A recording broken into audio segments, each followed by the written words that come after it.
Bonjour, bonjour mes amis vierges, la guidance du 14 au 20 avril. Cette semaine, on parle d'un changement.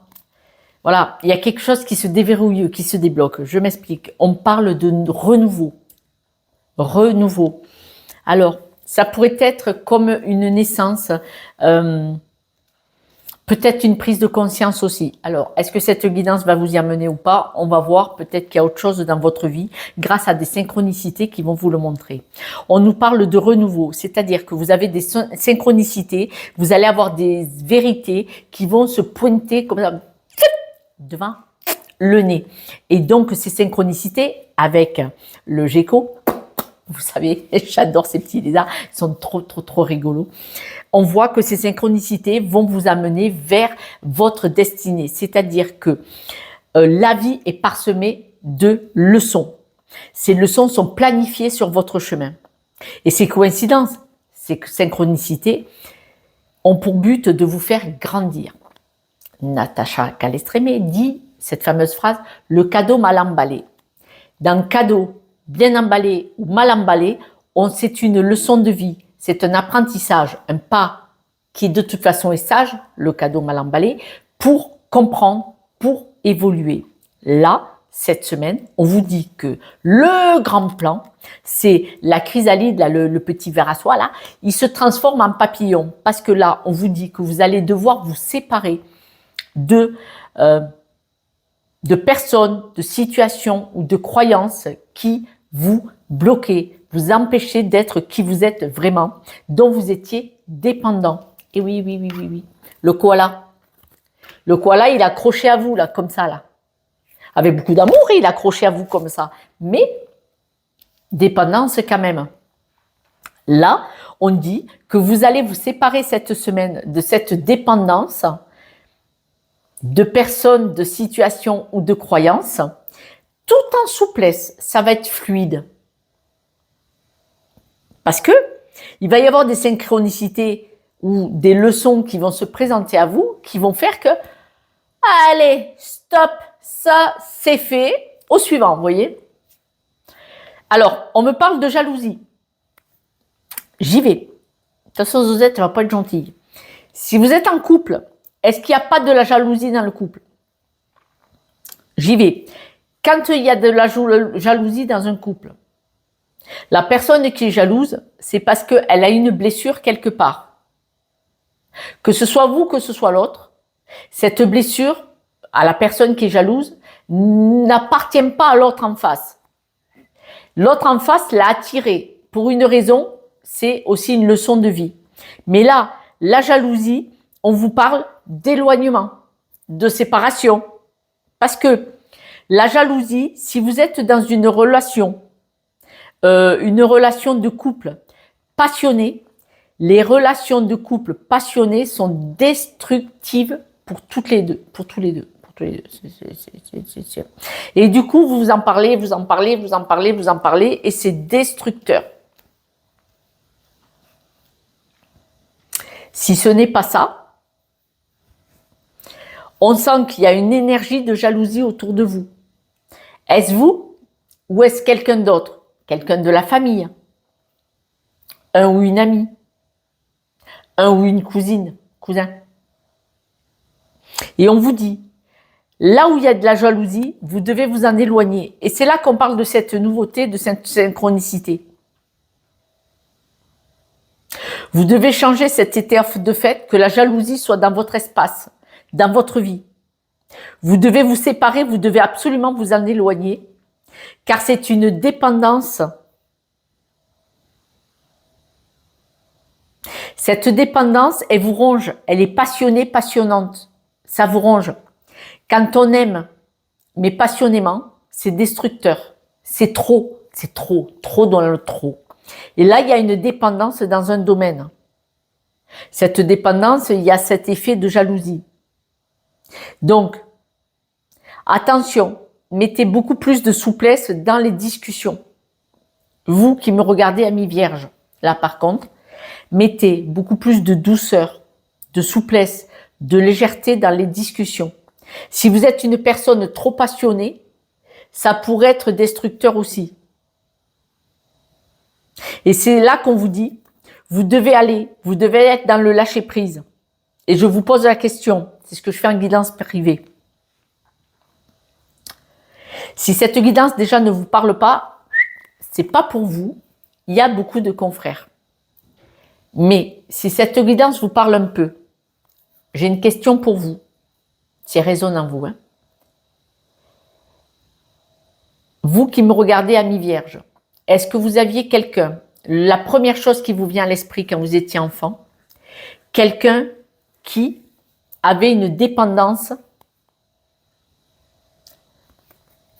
le terme m'échappe. Est-ce que vous connaissez quelqu'un quand vous étiez enfant, monsieur, madame, un de vos parents ou quelqu'un proche de votre famille qui avait une dépendance émotionnelle trop forte, trop passionnante, qui vous aimait trop, trop, trop, trop? Ou est-ce que papa ou maman aimait trop, trop, trop, trop papa ou maman? Et donc, ça crée de la jalousie et une dépendance affective trop, trop passionnante, trop envahissante. J'ai eu le cas d'un abonné, d'une abonnée, pardon, qui m'a appelé et que j'ai dit, qui c'est qui vous aimait tant passionnément? Et on m'a dit, papa. Et donc, ce papa a été envahissant, ne permettait pas à cette jeune femme, à cet enfant à l'époque, d'avoir des amis, d'avoir un petit ami. Vous voyez?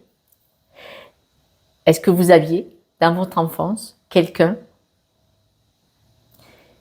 qui était trop passionné en amour avec vous?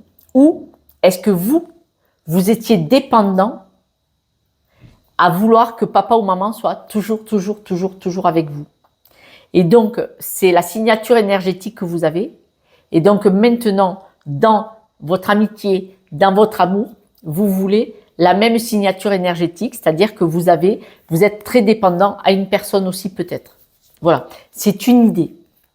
Si je vous ai pas en face, je peux pas aller chercher plus loin, mais c'est une idée. Voilà. Et donc, c'est souffrant. C'est souffrant.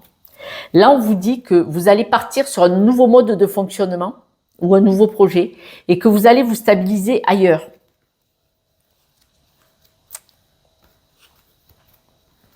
Vous avez besoin de couper. Ouais, on parle de couple. On parle de couple. Vous avez besoin de couper avec un schéma répétitif, avec des personnes. Vous êtes trop. Soit c'est vous qui êtes trop dépendante des autres. Vous voulez toujours que votre ami, ou ami, ou votre chéri, ou IE, soit toujours avec vous. Cette dépendance passionnante, envahissante. Ou vous avez des personnes qui dépendent trop de vous et ça vous envahit, ça vous fait souffrir. C'est possible aussi. Bon, moi, on parle de jalousie. Vous voulez que la personne soit toujours avec vous ou le contraire, bien entendu. Mais on voit qu'il y a un lien. C'est possible que ce soit dans le couple. Il va y avoir un document officiel. Alors, il pourrait y avoir une séparation. Il pourrait y avoir un divorce, une rupture de contrat, qui pourrait vous permettre de renaître, de partir sur un autre chemin de vie, sur un autre mode de fonctionnement. Ce sera une chance, cette séparation, rupture de travail, rupture dans le couple, rupture avec un ou une amie, ça sera une chance, une chance. Ça va vous permettre de vous séparer, de vous éloigner de ce qui vous déstabilisait, qui vous faisait souffrir. Alors, il est probable que la personne en face de vous, soit au travail, soit votre compagnon, votre compagne, ou soit un ou une amie, était dépendant de vous et il vous voulait tout le temps là, tout le temps là, tout le temps là, et avait peut-être des mots difficiles, lourds, souffrants. Et là, vous avez besoin de vous en éloigner, de vous en séparer pour trouver la paix. Il n'y a pas de solution. Si c'est un couple, séparation. Si c'est en amitié, séparation. Si c'est au travail que votre patron ou un collègue de travail est trop envahissant, séparation, vous quittez. La dépendance qu'il y a, la affective, passionnante, trop douloureuse, c'est quelqu'un qui vous aime, mais d'un amour malsain. Il y a la solution. C'est-à-dire que la solution, c'est d'aller comprendre ce qui se joue. C'est-à-dire que, mes amis vierges, si c'est de vous que je parle, qui avez cette dépendance affective, c'est à vous d'aller voir où est le blocage, où est cette souffrance d'histoire, schéma répétitif familial, souffrance d'enfance, parce que peut-être vous avez été rejeté, peut-être que vous avez perdu un parent très jeune. Ça peut venir de ça. Je vous le dis, c'est parce que ça va pas parler à tout le monde, mais j'ai le message. Et par exemple, il faut aller le comprendre pour pouvoir ouvrir cette porte et que ce soit moins souffrant. Et vous allez trouver l'équilibre comme ça. Si vous le voulez et si vous êtes prêt et prête. Voilà. Si vous êtes prêt et prête à laisser chercher pourquoi vous fonctionnez comme ça et que ça fait saboter votre environnement ou vos relations, si vous voulez m'appeler, n'hésitez pas à prendre un rendez-vous avec moi. C'est vraiment quelque chose à conscientiser et ça vous soulage, hein, vraiment. Mais bon, il faut que vous le vouliez. Autrement, ça sert à rien. N'appelez pas de thérapeute si vous ne le voulez pas. C'est pas la peine de payer, ça ne fonctionnera pas. Il faut que ça vienne de vous, du cœur, de vouloir enlever cette forme d'auto-sabotage inconscient. On voit que vous allez avoir des discussions, ça va être fluide, ça va être facile et ça va vous permettre de vous éloigner de cette souffrance que vous allez vous retrouver. Alors, vous allez pouvoir vous éloigner de cette souffrance de la personne qui vous provoque ça, ou vous éloigner de cette souffrance si c'est vous qui êtes comme ça. Et du coup, vous allez vous retrouver, c'est-à-dire vous allez apaiser votre cœur. Ça va être génial. Alors, c'est un travail. C'est un travail à faire, mais vous allez avoir des discussions qui vont vous amener vers la paix du cœur, vers la paix de cette dépendance. Voilà. Quelques breloques pour la route, mes amis vierges. Écoutez, soyez votre propre, vous allez être soutenu, d'accord? Vous allez être soutenu pour faire ce chemin. Et là, regardez, les paroles blessantes de votre part ou de quelqu'un d'autre, c'est fini. Cette semaine, vous allez arrêter. Et regardez, là, c'est une signature. On voit que ce stylo est à l'envers. Donc, ça veut dire que je pense qu'il faut rompre une signature. Rompre un accord, rompre une signature. Voilà mes amis vierges, si je peux vous aider avec grand plaisir, prenez un rendez-vous avec moi. Je vous embrasse en tout cas, que ce soit vous ou l'autre en face, vous devez régler ça. Je vous embrasse, j'espère que vous allez vous choisir, prenez soin de vous et puis à ce soir pour la guidance de ce soir. Ciao, ciao.